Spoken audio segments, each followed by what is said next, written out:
जय हिंद दोस्तों, मैं हूं राहुल और आप देख रहे हैं मिशन कंपटीशन। दोस्तों, ये वाली किताब बिहार एसआई के लिए स्पेशली घटना चक्र निकाला है और इस बुक से हमारा वीडियोस आता रहता है टाइम टू टाइम। आज का जो वीडियो है ये पॉलिटी पे हमारा बेस्ड होगा और पॉलिटी में भी क्या, तो आज हम देखेंगे भारतीय संसद से जितने भी इंपॉर्टेंट जो क्वेश्चंस बनते हैं और जो बन सकते हैं उन सबको इसमें हम देखेंगे। ये देखिए थोड़ा सा लंबा चैप्टर है तो इसको दो पार्ट में मैं लाऊंगा। एक वीडियो आज आ रही है, एक वीडियो प्रोबेबल कल आ जाएगी। ठीक है, चलिए वीडियो स्टार्ट करते हैं। हमारा यहाँ पे जो फर्स्ट लाइन है क्या है, देखिए भारतीय संसद को 3 अंग के तहत इसको डिफाइन करा जाता है। क्या है, तो इसके पहले में आते हैं राष्ट्रपति, दूसरे में राज्यसभा और तीसरे में लोकसभा। इन तीनों का संयुक्त रूप को हम बोलते हैं संसद। समझ जाइए, राष्ट्रपति, लोकसभा, राज्यसभा, तीनों को मिला के हमारा क्या फॉर्मेशन होता है, तो संसद का निर्माण होता है। राइट।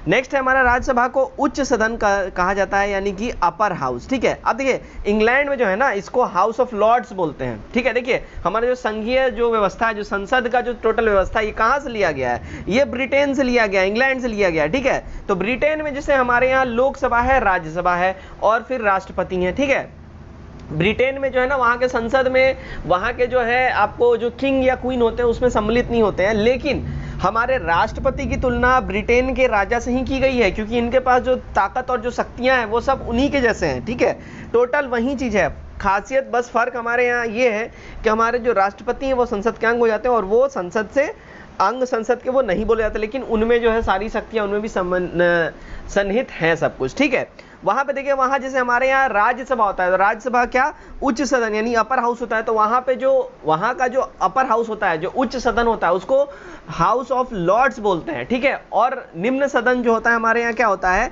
लोकसभा होता है, वहां पे उसको हाउस ऑफ कॉमन्स बोलते हैं। ध्यान रखिए इस बात का, बिल्कुल इंपॉर्टेंट चीज है, पूछा जा सकता है और पूछता भी है।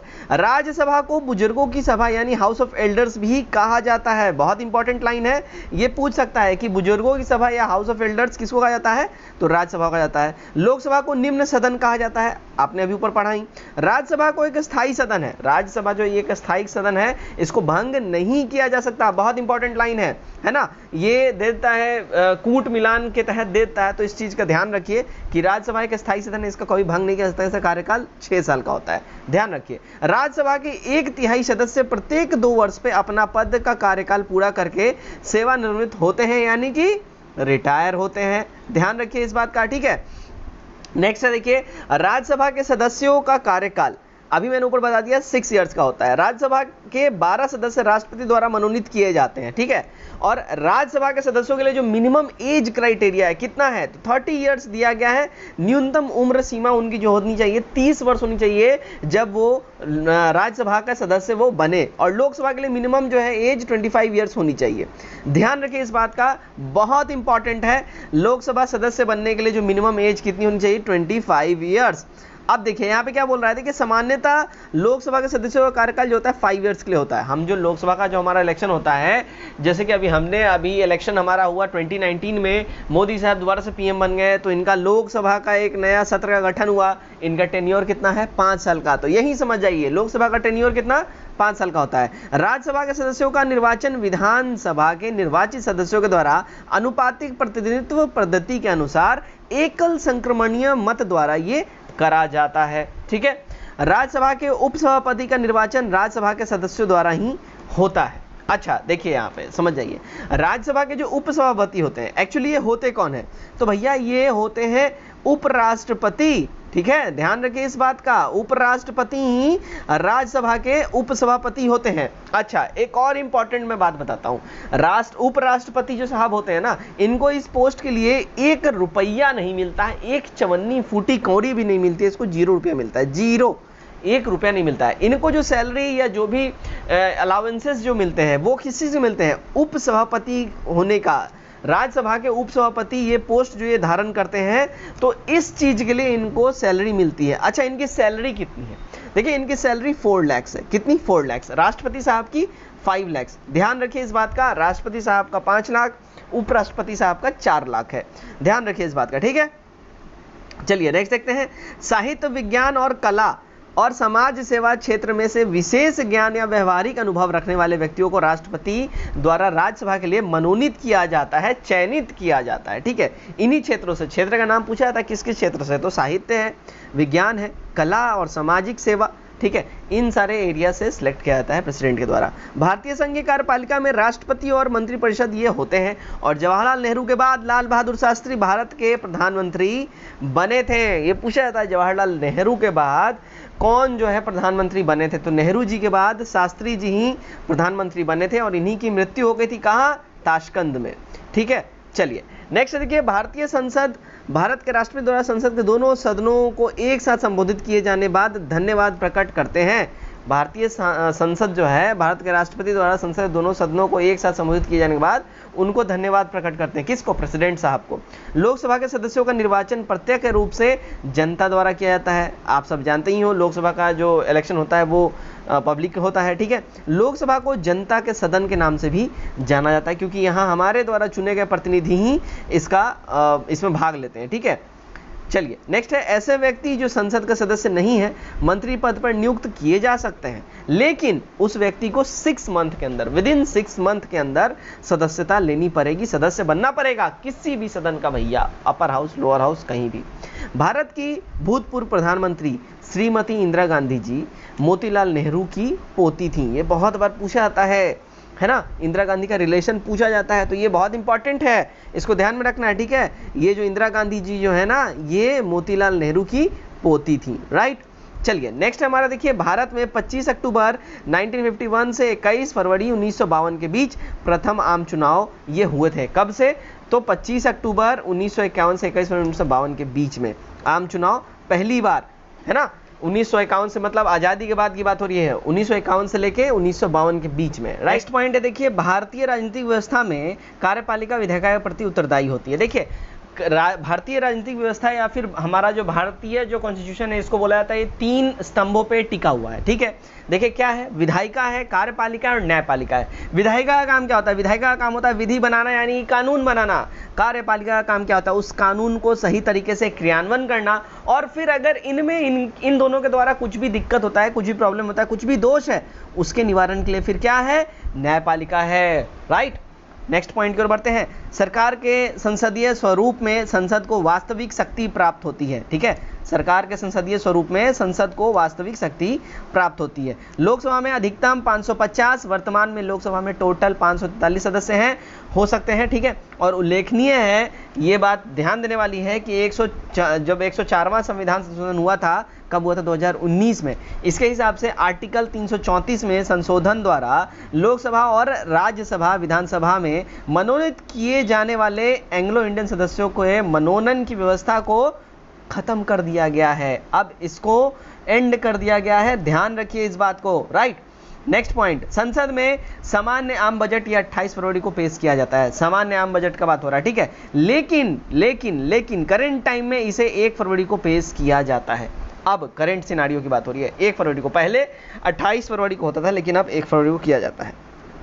राज्यसभा की अधिकतम सदस्यों की जो संख्या है वो 250 है।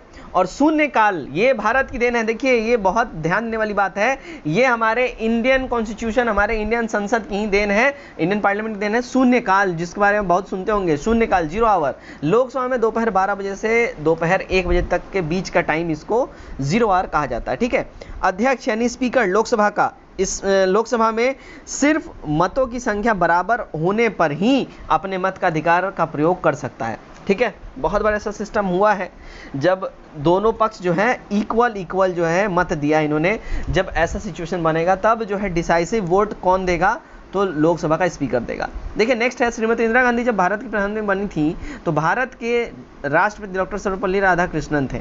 ये पूछा जाता है क्वेश्चन कि जब इंदिरा गांधी प्रधानमंत्री जब बनी थी तो उस समय वहाँ जो प्रेसिडेंट कौन थे, तो डॉक्टर सर्वपल्ली राधाकृष्णन थे। भारतीय संसद ने हाल ही में PFRDA बिल को पारित किया है। अब PFRDA का मतलब क्या होता है, देखिए PFRDA का जो फुल फॉर्म ये पूछेगा, डेफिनेटली ध्यान रखिए। PFRDA का फुल फॉर्म होता है pension fund regulatory and development authority. ठीक है, ध्यान रखिए इस बात का।